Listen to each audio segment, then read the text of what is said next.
ሀብታም ብትሆኑ ምልክቶች ይኖራሉ ወይ? ይህንን ጥያቄ ለራሳችሁ ብዙ ጊዜ ጠይቃችሁ መልስ ልታገኙበት የሚገባው ጥያቄ ነው። አሁን ሶሻል ሚዲያ ላይ ስንገባ ብዙ ሰዎች ሀብት ሲኖረኝ ለማንም ባልናገርም ምልክቶች ግን ይታያሉ ሲሉ ይሰማል። ምናልባትም ህይወታቸው በየሆነ መንገድ ይለወጣል፣ እነዛንም ነገሮች ሰዎች ያስተውሉ ይሆናል ነው። አሁን እንደነዚህ አይነት ቪዲዮዎችን የምትመለከቱ ሰዎች ከሆናችሁ ገንዘብ ላይ ትልቅ የሚባል ኢንትረስት አላችሁ። ገንዘብ እንዲኖራችሁ የምትፈልጉ ወይንም ደግሞ ካላችሁም ደግሞ እንዲበረክትላችሁ የምትፈልጉ ሰዎች ናቸው። አሁን ታዲያ እዚህ ጋር ቆም ብላችሁ ገንዘብ መፈለጋችሁን ብቻ ሳይሆን ለምን ገንዘብ እየፈለጋችሁ እንደሆነ ራሳችሁን ጠይቃችሁ ታውቃላችሁ?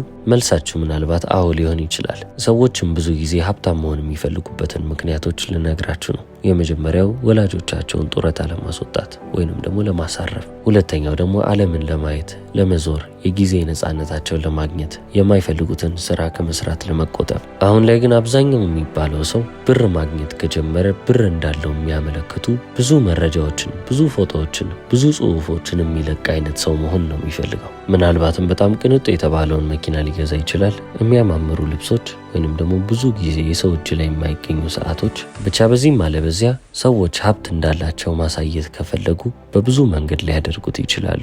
ነገር ግን አንድ ሰው ከራሱ ጋር ግልጽ ከሆነና ራሱን በትክክል ይህንን ጥያቄ ከጠየቀ የምርም ለሰዎች ሀብቱን ማሳየቱ ያን ያህል ጠቃሚ ሆኖ አይታየውም። ለዚህም ነው ዛሬ የምናወራበት ቶፒክ ሀብታም ከሆናችሁ ለማንም አትናገሩ የተሰኘው። በእንግሊዝኛ ተርሙ ወይንም አጠራሩ ስቴልት ዌልት ይሰኛል።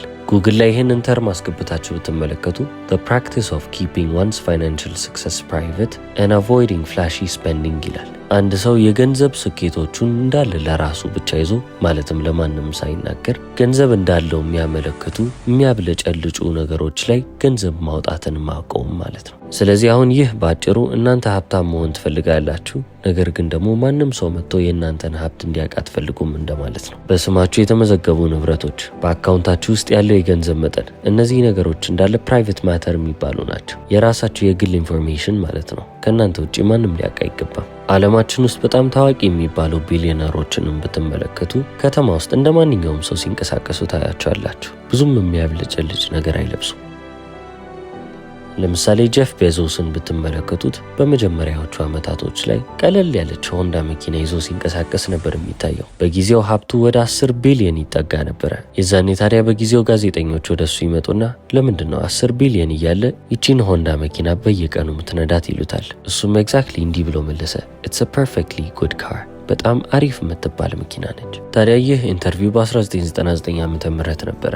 አሁን ላይ ጄፍ ቤዞስ የዓለማችን ሁለተኛ ሀብታም ነው። ስለዚህ እንደ ድሮ አይነት ላይፍ ስታይል መኖር እንደማይችል በጣም ግልጽ ነው። እንደዛ አይነት ህይወት ልኖር ቢል እንኳን ለደህንነቱ በጣም አስጊ ይሆናል። ምክንያቱም ባለጸጋ በሆናችሁ ቁጥር አይንም በዛው ልክ እየበዛባችሁ ይመጣል። ማለትም ደግሞ ለዘራፊዎች ተጋላጭ ትሆናላችሁ። ስለዚህ ጥበቃውን መጨመር አለበት። ነገር ግን እነዚህ የታወቁ ቢሊዮነሮችን ወደ ጎን እናርጋቸውና የማይታወቁ የሚባሉ ደግሞ ቢሊዮነሮች አሉ። የፎርብስ ጋዜጣ በየዓመቱ የዓለማችንን 400 ሀብታሞችን ያነሳል። ከነዛ ስም ዝርዝሮች ውስጥ የኔ ስም እንዳይካተት ብለው ገንዘብ እየከፈሉ ስማቸውን ከጋዜጣው ላይ ወይንም ከዝርዝሩ ላይ የሚያስጠፉ ብዙ ባለጸጋዎች አሉ። ታዲያ አሁን ይሄ ምንን ነው የሚያሳየው ካላችሁ፣ እነዚህ ባለጸጋዎች አሁንም ድረስ ያንን ነፃነታቸውን ይዘው ወይንም ደግሞ እንደ ማንኛውም ሰው ተራ መስለው መኖርን የመረጡ ስለሆኑ ነው። ወደ ውጪ ሻይ ቡና ሊሉ ሲወጡ ምንም አይነት የሚከተላቸው ፓፓራሲ ወይንም ደግሞ ሚዲያ የለም። መንገድ ላይ ከፈለጉ በታክሲም ሊሄዱ ይችላሉ፣ አሊያም ደግሞ በባስም በባቡርም ተሳፍረው ሊያልፉ ይችላሉ። ማንም አይለያቸውም። ልብሳቸውንም ጫማቸውንም ስልካቸውንም ስትመለከቱ ተራው ሰው የሚያደርገውን ነገር ነው የሚያደርጉት። ነገር ግን ወደ ህይወታቸው ዘልቃችሁ መግባት የምችሉ ከሆነ ወይንም እነሱን ከልብ የምታውቋቸው ከሆነ ምንም ነገርን የመግዛት አቅም ያላቸው ሰዎች ናቸው። አሁን እናንተንም በዚህ አይነት ህይወት ኢንስፓየር ላረጋችሁ ስለፈለግኩ ነው ይህንን ቶፒክ ይዤ የመጣሁት። ገንዘብ ቢኖራችሁ ጥሩ ነው። ለራሳችሁም ለቅርባችሁ ላሉ ሰዎችም ጥሩ ህይወትን ይዛችሁ ከመጣችሁ እሰየው። ነገር ግን ማንም ሰው ባያውቅባችሁ ምንም ችግር የለውም። ዋናው እናንተ ለራሳችሁና ለምትወዱት ሰዎች ጥሩ ህይወት መኖር እንዲችሉ ማድረጋችሁ ብቻ ነው። መርዳትም ከፈለጋችሁ በድብቅ መርዳት ትችላላችሁ። ግዴታ ማንነታችሁ መታወቅ የለበትም ማለት ነው። ታዲያ አሁን እዚህ ጋር ቤሲክ የተባሉ መሰረታዊ ጥያቄዎችን መጠየቃቸው አይቀርም።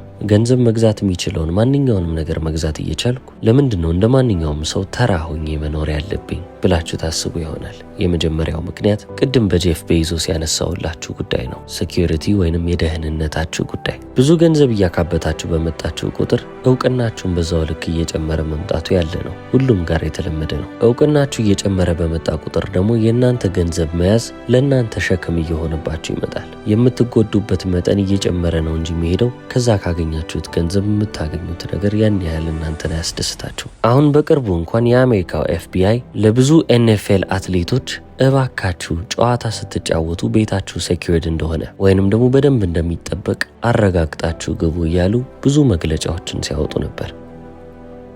አሁን ታዲያ እነዚህ መግለጫዎች ከመሬት ተነስተው አይደለም የመጡት። በጣም ብዙ የተባሉ አትሌቶች እዛ ጨዋታቸው ላይ በሚጫወቱበት ሰዓት ቤታቸውን ስለተዘረፉ ነው። የእግር ኳስ ተጫዋቾችንም ታሪክ ብዙ ጊዜ አይተናል። እነሱ ኳስ ሲጫወቱ ቤታቸው የተዘረፉ ተጫዋቾች ብዙ ናቸው። አሁን እነዚህ ሰዎች አትሌቶች ብቻ ናቸው። ነገር ግን አትሌቶች ስለሆኑ ብቻ ብዙ ገንዘብ እንደሚያገኙ ማንም ያውቃል። ስለዚህ ልክ እነሱ ቀጥታ ስርጭት ኳስ እየተጫወቱ እያለ ወይንም በተሰማሩበት የስፖርት ዘርፍ ውስጥ እየተሳተፉ እያሉ ብዙ ዘራፊዎች ወደ ቤቶቻቸው ይገቡና ሚስቶቻቸውን፣ ልጆቻቸውን አግተው ብዙ ንብረትን ዘርፈው ይወጣሉ። ኬንት ሞየር የዓለማችን ፕሮቴክሽን ግሩፕ CEO ወይንም ዋና ስራ አስኪያጅ የሆነው ሰው እንዲህ ይላል። ዘራፊዎች ብዙ ጊዜ ድሃን ታርጌት አያደርጉም። ድሃ ከነሱ ኢላማ ውጪ ናቸው። እነሱ የሚፈልጉት ሀብታሙን ነው። ከሀብታሞች ውስጥም የሚታወቁትን ሀብታሞች ማወቅ ይፈልጋሉ።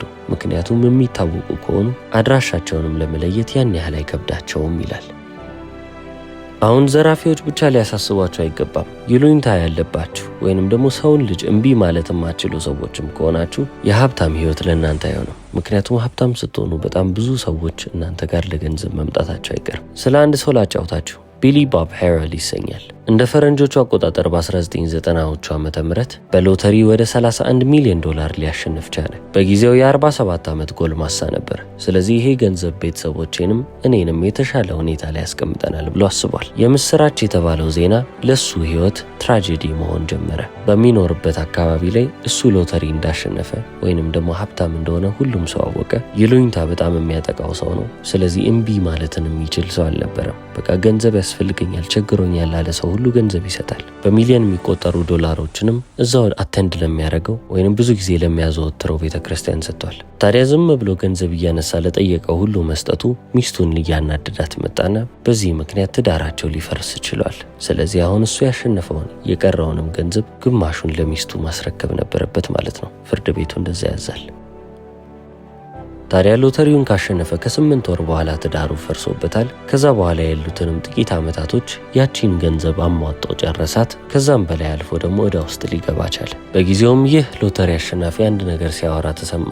ሎተሪ ማሸነፌ በህይወት ዘመኔ ካጋጠሙኝ በጣም መጥፎ ከምላቸው ነገሮች ውስጥ አንደኛው ነው አለ። ምናለ ያ ቲኬት ለኔ ባልደረሰኝ እንደሚል በጣም ግልጽ ነው። ታዲያ አሁን ይህ ሰውዬ ደስተኛ እንዳልነበረም ያስታውቃል። በዚህም የተነሳ በ1999 እንደ ፈረንጆቹ አቆጣጠር ራሱን በማጥፋት ከዚህ ዓለም በሞት ተለየ። አሁን ቢሊ ቦብን ስታስቡት እንደዚሁ በቃ እምቢ ማለት የማይችል ሰው ከሆነ ገንዘቡን እንዳገኘ ማንም ሰው ባያቅ ኖሮ የተሻለ ህይወትን ይኖር እንደነበረ መገመት በጣም ቀላል ነው። የሰዎችን ብዙ ትኩረት ማግኘቱና ሁሉም ሰው አይን ስር መግባቱ ለሱ ህይወት ምንም የጠቀመው ነገር እንደሌለ ግልጽ ነው።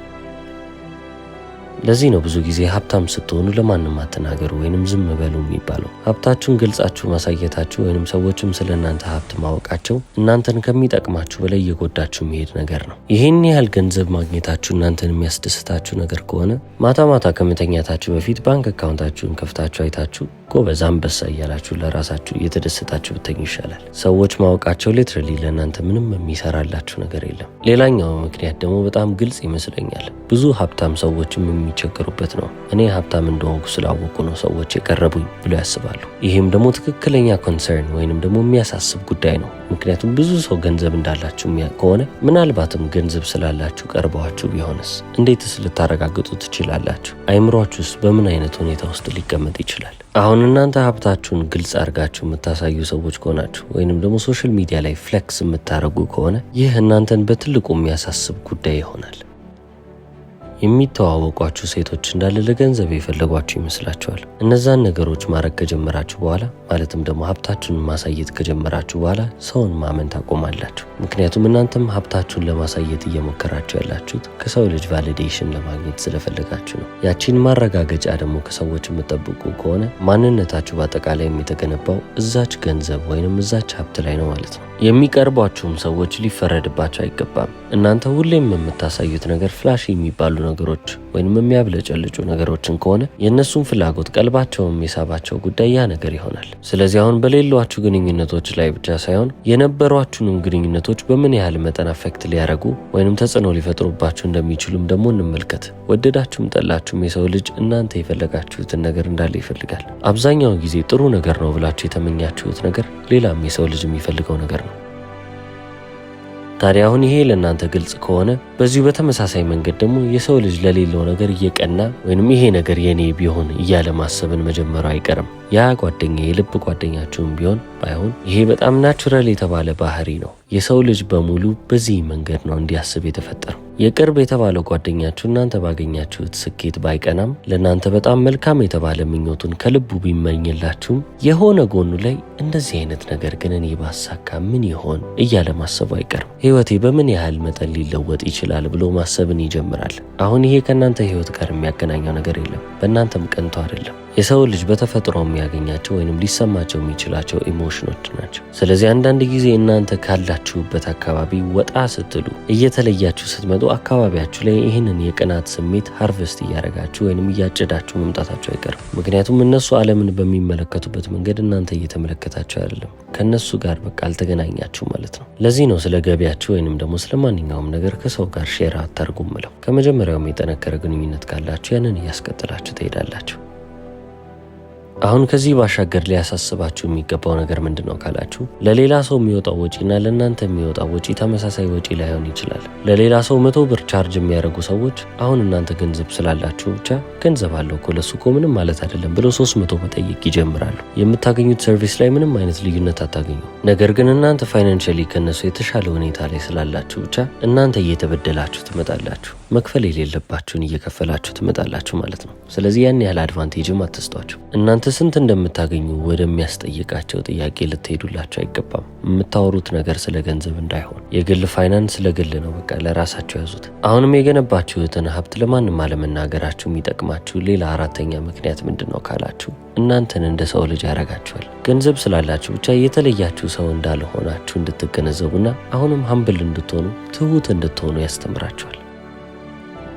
በህይወት ዘመናችሁ እነዚህ ቁሳዊ የሆኑ ነገሮች እናንተን እየገዟችሁ የሚመጡ ከሆነ በህይወት አስፈላጊ የተባሉ ነገሮችን ችላ እያላችሁ የምትመጡ ትሆናላችሁ። ለምሳሌ ግንኙነቶቻችሁ፣ ከቤተሰቦቻችሁ ጋር የምታሳልፉት ጊዜ፣ ለልጆቻችሁ የምታስተምሯቸው ነገሮች፣ እነዚህ በጣም ጠቃሚ የተባሉ የሰው ልጅ ሊማራቸው፣ ሊያውቃቸው፣ የበለጠ ጊዜ ሊያሳልፍባቸው የሚገባቸው ነገሮች በእናንተ አይን እየተዘነጉ የሚመጡ ነገሮች ይሆናሉ። እነዚህ የሚያብለጨልጩ ነገሮች እናንተን ሊያታልሏቸው አይገቡም። ማለትም ደግሞ ከነዚህ ከሚያብለጨልጩ ነገሮች ዞር ብላችሁ ህይወታችሁን በሚጠቅም ነገር ላይ ልታሳልፉ ይገባል። ምክንያቱም ትክክለኛው ህይወት ያለው በዛ ህይወት ውስጥ ነው። ገንዘባችሁን በማይረቡ ነገር ግን ሲታዩ ደስ በሚሉ ነገሮች ላይ ከምታወጡ ይልቅ ኤክስፒሪየንሶች ላይ ገንዘባችሁን ብታወጡ የተሻለ ነው። ለምሳሌ ከሀገር ሀገር እየዞራችሁ ብዙ የተለያዩ ባህሎችን፣ የሰዎችን ኑሮ፣ ዋጋቸውን፣ እሴታቸውን እየተማራችሁ የምታልፉ ሰዎች ከሆናችሁ ገንዘባችሁ በትክክለኛው መንገድ ወጣ ማለት ነው። ትክክለኛ ኢንቨስትመንት ይሆናል።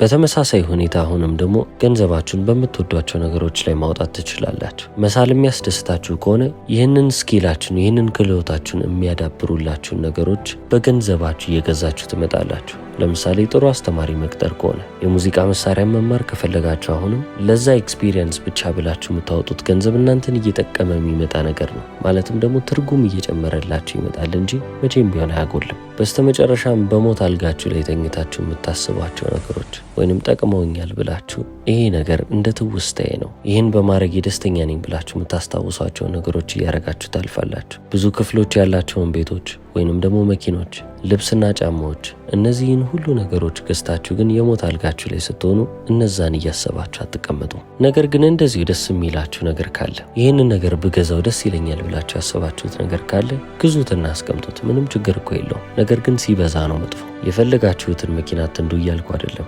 የፈለጋችሁትን መኪና መንዳት ትችላላችሁ። ነገር ግን ለምን ያንን መኪና እንደፈለጋችሁት ውስጣችሁ ሊያውቅ ይገባል። በተጨማሪም ደግሞ ትሁት መሆንን እየለመዳችሁ ትሄዳላችሁ። ሰዎች እናንተ ገንዘብ እንደሌላችሁ ነው የሚያውቁት። እናንተም ገንዘብ እንደሌላችሁ እያስመሰላችሁ ነው። ስለዚህ በዛ ውስጥ እናንተ ትክክለኛውን ማንነታችሁን እየሆናችሁ ትሄዳላችሁ። ይሄ ገንዘብ የሞላው ማንነት አይደለም። ከገንዘብ ውጭ ያለውን ማንነታችሁን ኤክስፕረስ እያደረጋችሁ እያሳያችሁ ነው የምታልፉት። ገንዘባችሁን ካወጣችሁ አይቀር ደግሞ ለጤናችሁ አውጡት። ደህና ምግብ ብሉ። ጥሩ ቦታ ሕክምናችሁን ተከታተሉ። ምግብ ከበላችሁ አይቀርም ደግሞ የተመጣጠነ ምግብ ብሉ። ሀብታችሁ ጤናችሁን የምትጠብቁበት አንደኛው መንገድ ይሁን።